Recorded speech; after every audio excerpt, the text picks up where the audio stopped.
오늘은 하나님을 향해라는 제목으로 말씀 가운데 하나님의 은혜를 나누겠습니다. 우리는 지금 사순절을 보내고 있습니다. 이 사순절기를 보내면서 우리의 몸과 마음이 또 우리의 삶이 조금 더 한 걸음 더 주님께 집중되어 나아가는 우리가 되기를 소망합니다. 우리가 읽은 이 말씀 가운데 예수님의 공생의 기간의 모습을 나타내고 있습니다. 예수님께서 공생의 기간을 살아가실 때 많은 사람들의 눈과 귀가 예수님께 집중되어 있었습니다. 지금으로 말할 것 같으면 스타 중에 스타라고 할 수도 있습니다.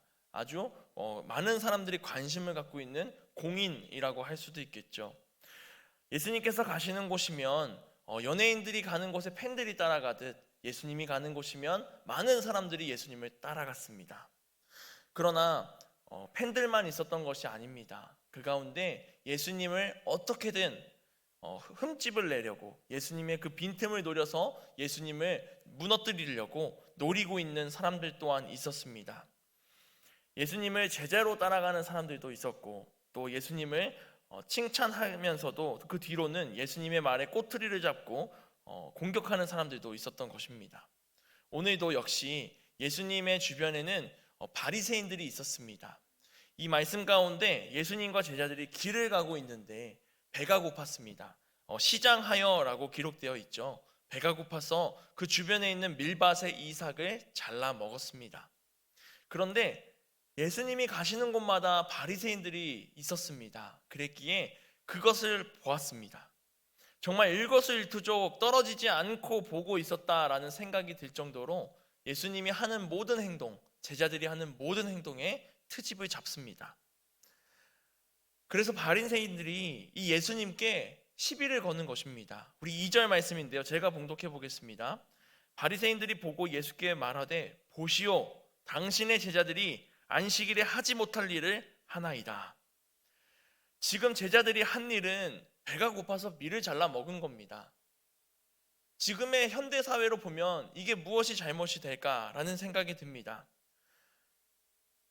남의 밭에 밀을 잘라 먹었기 때문에 도둑질을 했으니 잘못했다라고 하면 이해가 될 것 같은데, 이 바리새인들은 안식일에 하지 못할 일을 당신들이 했습니다라고 이야기합니다.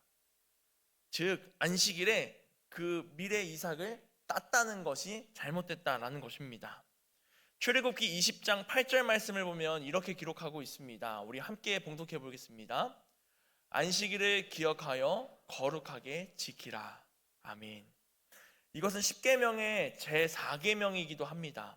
유대인들이 안식일을 기억하고 거룩하게 지키라는 것이 하나님이 주신 계명이죠. 그럼 9절과 10절까지도 함께 읽어보도록 하겠습니다. 9절 읽어보겠습니다.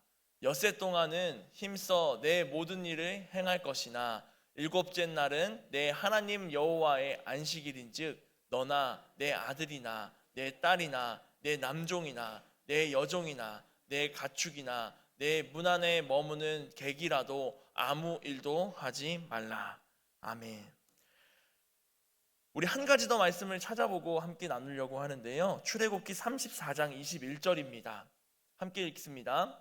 너는 엿새 동안 일하고 일곱째 날에는 쉴지니 밭 갈 때에나 거둘 때에도 쉴지며. 아멘. 안식일이라고 하는 것은 하나님께서 6일 동안 힘써온 모든 일들을 내려놓고 쉬라고 말씀하신 날들입니다. 우리가 지금 말씀에 기록하는 대로 그 안식일은 거룩하게 지키는 날이어야 하고, 또 그 안식일은 하나님께서 종들도, 그리고 아이들도, 어른들도, 심지어 집에 온 손님들도 아무것도 하지 말고 쉬라고 말씀하신 날입니다. 특별히 출애굽기 34장 말씀에 보면 밭을 갈 때나 거둘 때에도 쉬라고 말씀하십니다. 그러니 바리새인들은 문자 그대로 봤을 때 저 사람들의 트집을 잡아야 되는데 지금 저 사람들이 안식일날 곡식을 거두었구나 라는 생각을 한 것입니다. 그래서 당신의 제자들이 못할 짓을 했습니다 라고 이야기를 하는 것이죠. 그들에게 있어서는 이것이 굉장히 큰 불법이고 죄이고 하나님의 말씀을 거역하는 것이었습니다. 그렇게 예수님 앞에 당당히 나가서 당신들이 불법을 저질렀어 이야기할 수 있었던 것이겠죠. 그러나 예수님은 구약 성경의 내용을 잘 알고 계시고 또 하나님이신 예수 그리스도이시기 때문에 바리새인들을 향해서 말씀하십니다. 우리 오늘 읽은 본문 말씀 3절과 4절 말씀을 함께 읽어보도록 하겠습니다. 예수께서 이르시되 다윗이 자기와 그 함께한 자들이 시장할 때 한 일을 읽지 못하였느냐? 그가 하나님의 전에 들어가서 제사장 외에는 자기나 그 함께한 자들이 먹어서는 안 되는 진설병을 먹지 아니하였느냐? 아멘. 다윗에게 어떠한 일이 있었습니다. 우리 사무엘상 말씀을 찾아보면 다윗이 사울 왕을 피해서 도망갈 때 먹을 것이 없어서 제사장을 찾아가서 먹을 것을 구하는 말씀의 사건이 기록되어 있는데요. 이때 진설병이라는 것을 받아서 먹게 됩니다. 우리 오후 예배 때 성전 성막에 대해서 함께 말씀을 들으면서 아시겠지만 진설병은 12지파를 상징하면서 12개의 진설병이 성막 안에 진열되어 있습니다. 근데 그것이 다윗이 먹게 된 것입니다.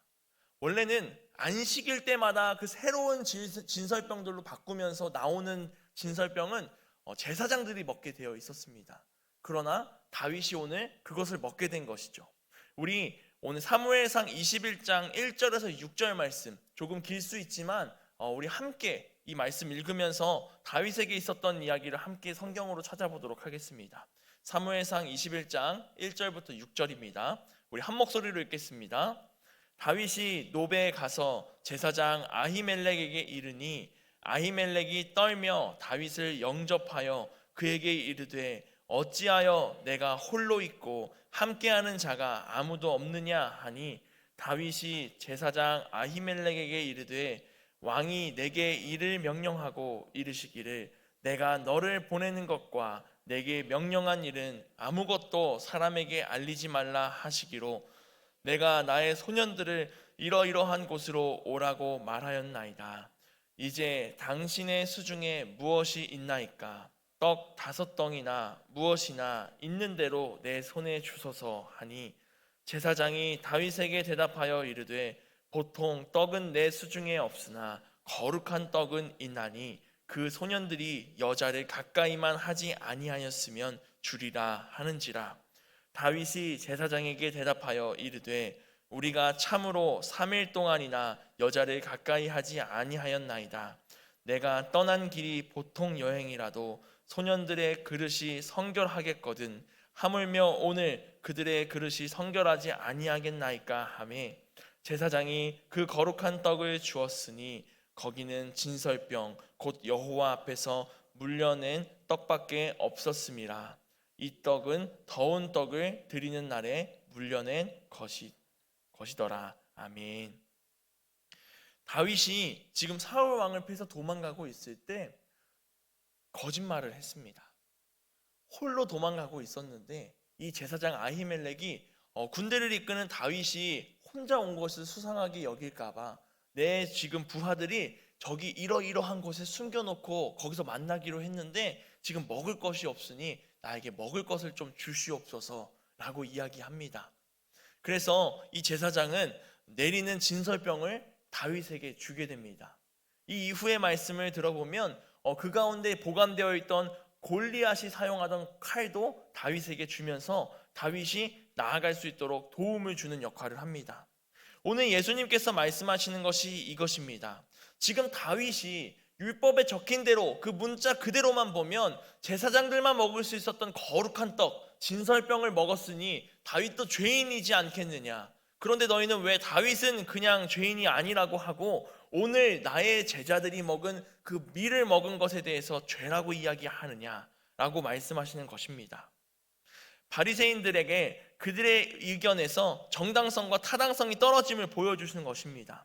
그러나 여기서 끝나지 않으십니다. 우리 5절 말씀에서 오늘 우리가 읽은 본문 말씀 5절 말씀에도 예수님이 한 번 더 말씀하십니다. 우리 5절 말씀도 읽어보도록 하겠습니다. 또 안식일에 제사장들이 성전 안에서 안식을 범하여도 죄가 없음을 너희가 율법에서 읽지 못하였느냐. 아멘.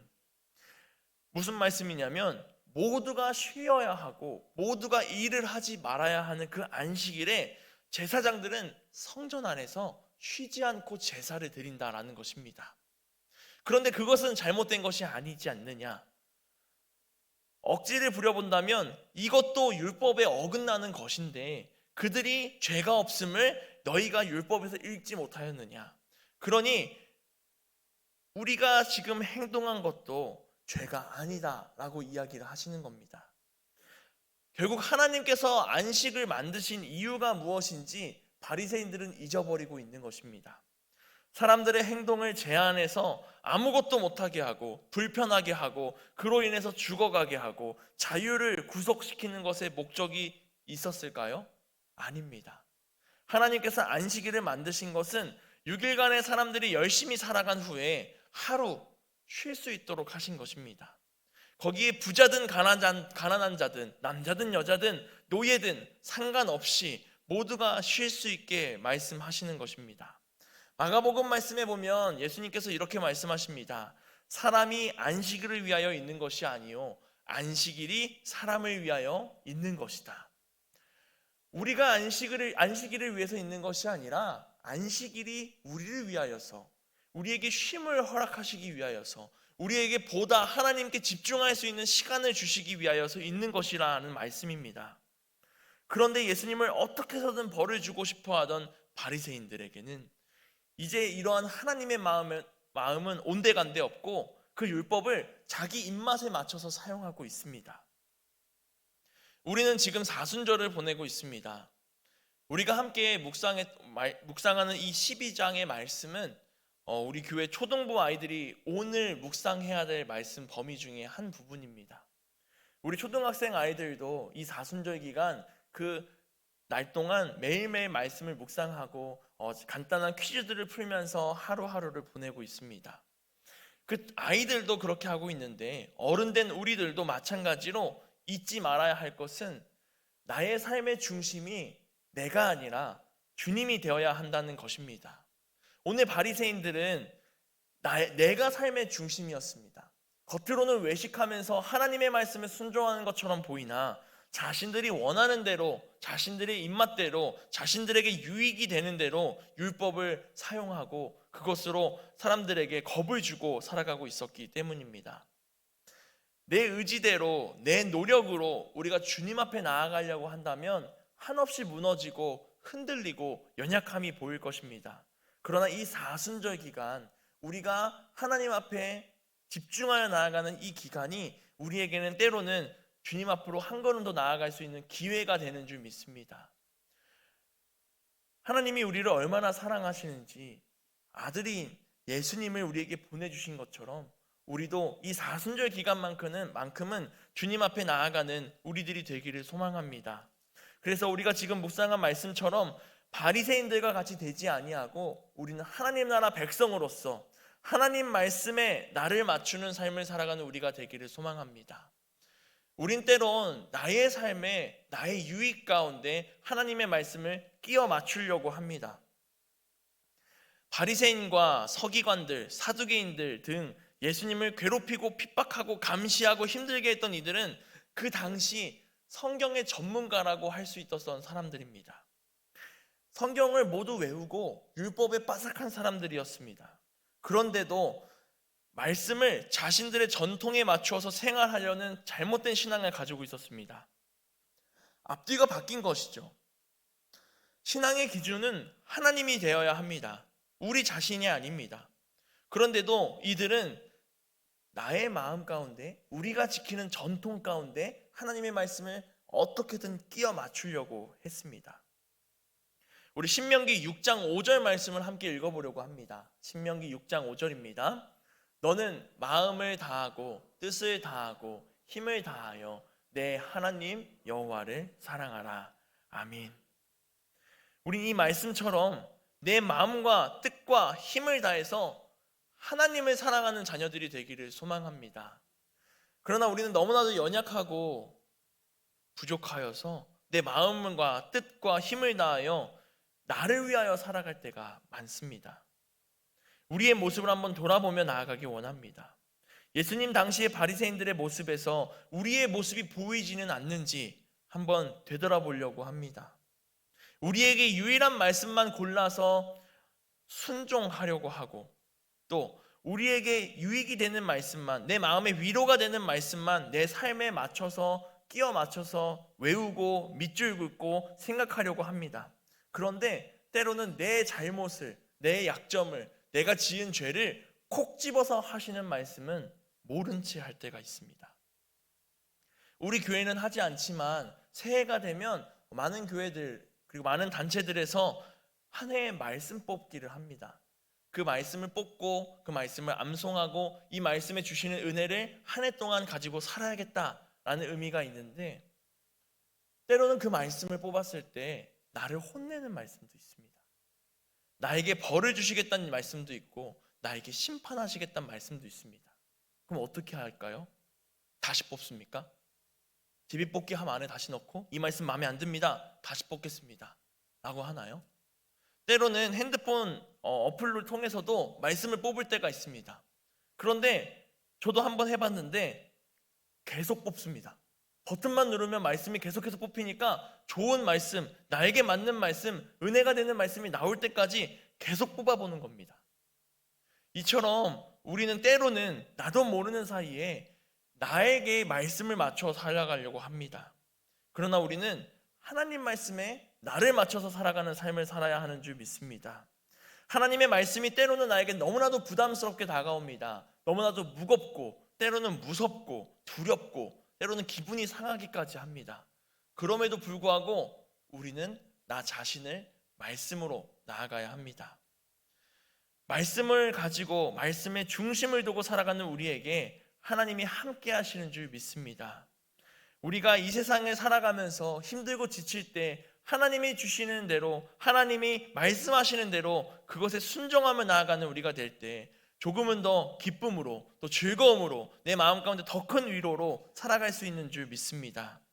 하나님의 말씀을 지키고 순종하기는 어려울지라도 한 번 더 기도함으로 주님 앞에 그 말씀을 들고 순종하며 나아가는 우리가 되기를 소망합니다. 우리 두 번째로는 형식적으로 믿는 사람이 아니라 주님을 닮아가는 삶을 살아야 합니다. 바리새인들이 믿고 따르던 율법은 안식일에 대한 것만 39가지가 있었고 또 삶에 대한 그 일상에 대한 것까지 합치면 총 대략 600가지가 넘는 율법을 가지고 살아가고 있었습니다. 그러면 그들의 삶이 얼마나 위축되고 그들의 삶이 얼마나 제한된 삶을 살아갔을까 생각해 봅니다. 예를 들면 우리 집 아이에게 부모인 내가 혹은 우리 부모님이 나에게 이 집에서 살아갈 때 지켜야 할 600가지의 규칙을 정해줬다고 생각해 보십시오. 밥은 오른손으로 먹어야 되고 양손으로 먹으면 안 되고 밥 먹고 나서 설거지는 무조건 해야 되고 TV는 30분만 봐야 되고 이 외에 여러 가지 모든 것 600가지의 규칙을 두고 그 집안에서 살아가게 한다면 아이들이 자유롭게 뛰놀 수 있을까요? 아이들이 상상력을 펼치면서 놀이를 할 수 있을까요? 아이들이 그 가운데서 제한된 상황 속에 눈치를 보며 살아가야 할 것입니다. 그런데 평생을 이렇게 살아간다고 생각해 봅니다. 내가 지켜야 할 그 법들이 나를 얽매여 오고 있습니다. 내가 정당한 일을 했음에도 불구하고 혹시나 그 안에 작은 것 하나라도 규칙을 어겼을까봐 눈치 보고 당당하지 못하게 살아간다면 우리는 점차 소극적으로 점점 작아지고 그 형식에 갇혀서 말라가는 모습을 볼 수 있게 될 것입니다. 하나님께서는 하나님 나라 백성들이 주눅들고 위축되어 살아가게 하시려고 율법을 우리들에게 주신 것이 아닙니다. 죄로부터 자유로워지고 죄를 짓지 않고 하나님 나라 백성이 되게 하시기 위하여서 그 큰 기쁨을 누리게 하시기 위하여서 우리에게 주셨던 것이죠. 우리를 구원하시기 위하여서 주셨던 것입니다. 그러나 사람들은 그 형식에 갇혀서 문자에 갇혀서 그 뜻을 잊어버리고 그 글씨 그대로만 가지고 서로를 정죄하고 손가락질하고 예수 그리스도를 핍박하고 그의 제자들에게 죄를 지었다고 이야기하며 나아갑니다. 그러나 하나님은 이러한 모습을 원하신 것이 아닙니다.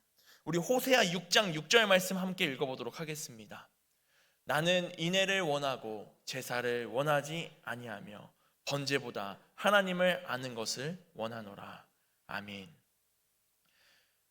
이 말씀 가운데에는 아주 중요하다 여겨졌던 제사도 하나님이 원하지 않으시고 번제도 하나님이 원하지 않으시고 오히려 인애와 하나님을 아는 것을 원한다고 말씀하십니다.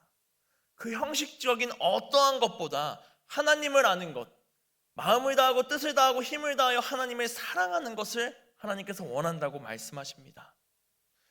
우리는 바리새인들과 같이 눈이 멀어서 서로 헐뜯고 문장으로 사람들을 공격하고 서로 정죄하며 나아갈 때가 있습니다. 그러나 그 어떠한 무엇보다 서로를 사랑하는 것, 내가 하나님을 사랑하는 것, 그리고 그 사랑을 이웃과 함께 나누는 것, 이것을 가장 먼저 이루며 나아가는 우리가 되기를 소망합니다. 마태복음 오늘 우리가 읽은 본문 말씀 7절에 이렇게 말씀하고 있습니다. 우리 함께 읽어보겠습니다. 나는 자비를 원하고 제사를 원하지 아니하노라 하신 뜻을 너희가 알았더라면 무죄한 자를 정죄하지 아니하였으리라. 아멘. 호세아 6장 6절 말씀을 가지고 예수님께서 한 번 더 말씀하신 것입니다. 너희가 이 하나님의 뜻을 알았다면, 하나님께서 하나님을 아는 것을 원한다고 하시는 그 말씀을 너희가 알았다면 무죄한 자에게 너희가 정죄하지 않았을 것이다 라고 하는 것이죠. 결국 성경 박사였던 바리새인들 또한 하나님의 뜻을 알지 못했던 것입니다. 우리는 오늘 이 시간 하나님의 뜻을 구하며 하나님의 뜻을 알기 위해 힘쓰며 나가는 우리가 되기를 소망합니다. 내 뜻을 주님이 알아주시기를 원하고 내가 간절히 기도하는 것을 왜 응답해 주지 않냐고 원망하기 앞서서 하나님이 우리에게 원하시는 것이 무엇인지, 우리에게 보여주시는 것이 무엇인지, 나에게 가라고 하시는 곳은 어디며 나에게 주시는 뜻은 무엇인지 한 번 더 기도하며 묵상하며 하나님의 응답을 기다리며 나아가는 우리가 되기를 소망합니다. 그리하여서 하나님의 뜻을 알고 또 그것을 구하고 기도하며 주님을 닮아가는 우리 모두가 되기를 소망합니다. 기도하겠습니다. 사랑과 은혜가 충만하신 하나님, 오늘 우리에게 하나님의 은혜를 허락하여 주시니 감사합니다. 하나님, 우리는 때론 주님을 따르는 자들이라고 이야기하면서 그리스도인들이라고 이야기하면서 겉으로만 주님을 믿고 내 속에선 주님을 의심하고 또한 주님을 따르지 않으며 나를 중심에 두고 살아갈 때가 있습니다. 이런 우리를 용서하여 주시옵소서. 우리가 한 걸음 더 주님 앞에 나아가서 주의 뜻을 구할 수 있도록 인도하여 주시옵시고 주의 마음을 닮아가게 하시고 주님의 성품으로 우리가 이 세상에 나아가 복음을 전하고 하나님 나라의 기쁨을 전하며 나아가는 주의 자녀들 될 수 있도록 인도하여 주시옵소서. 사랑이 많으신 예수님의 이름으로 기도했습니다. 아멘.